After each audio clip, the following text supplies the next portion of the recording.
সন্তানকে যাতে আমরা 2 ভাগ বা 3 ভাগ না করি, অর্থাৎ ইস্পাত করিন ঐক্যের কথা বলেছেন এবং loving affection for your party এই কথাও বলেছেন। আমরা যদি আসলে দলকে ভালোবাসি তাহলে ঐক্যের কোনো বিকল্প নাই।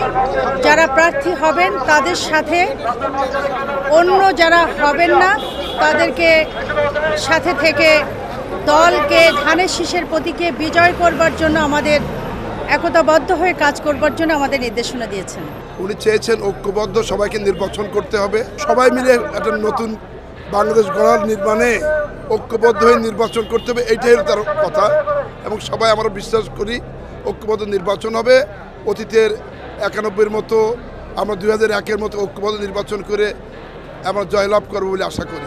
এবং আগামী জাতীয় নির্বাচনে দল যাতে জয়যুক্ত হয় তার জন্য আমরা সকলে দল যাকে মনোনয়ন দেবে তার পক্ষে আমরা সকলে কাজ করব এবং তিনি এই আহ্বান জানিয়েছে একসাথে কাজ করার জন্য। যেটা উনি বলেছেন উনি তো দলের ভালোর জন্যই বলেছে, অতএব আমরা সকলেই দলের পক্ষেই থাকবো, দলের জন্য কাজ করব। দেশের সামগ্রিক পরিস্থিতি নিয়ে কথা বলেছেন, আমাদের করণীয় সম্পর্কে কথা বলেছেন এবং আগামীতে আমাদের পরিকল্পনা নিয়ে আমাদের কথা হয়েছে।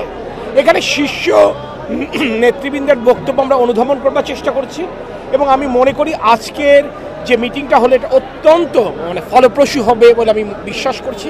কারণ মিটিংয়ে যে আবহ ছিল তাতে আমার কাছে মনে হচ্ছে আমাদের শীর্ষ নেতারা যেটি উপলব্ধি করছেন আজকের মিটিংয়ের মাধ্যমে, সেই উপলব্ধিটা আমাদের মতো তৃণমূলের নেতাকর্মীদের মধ্যে সঞ্চারিত হলো এবং আমরা ইনশাল্লাহ এই বার্তাটি মাঠ পর্যায়ে পৌঁছে দেওয়ার জন্য সর্বোচ্চ চেষ্টা করব।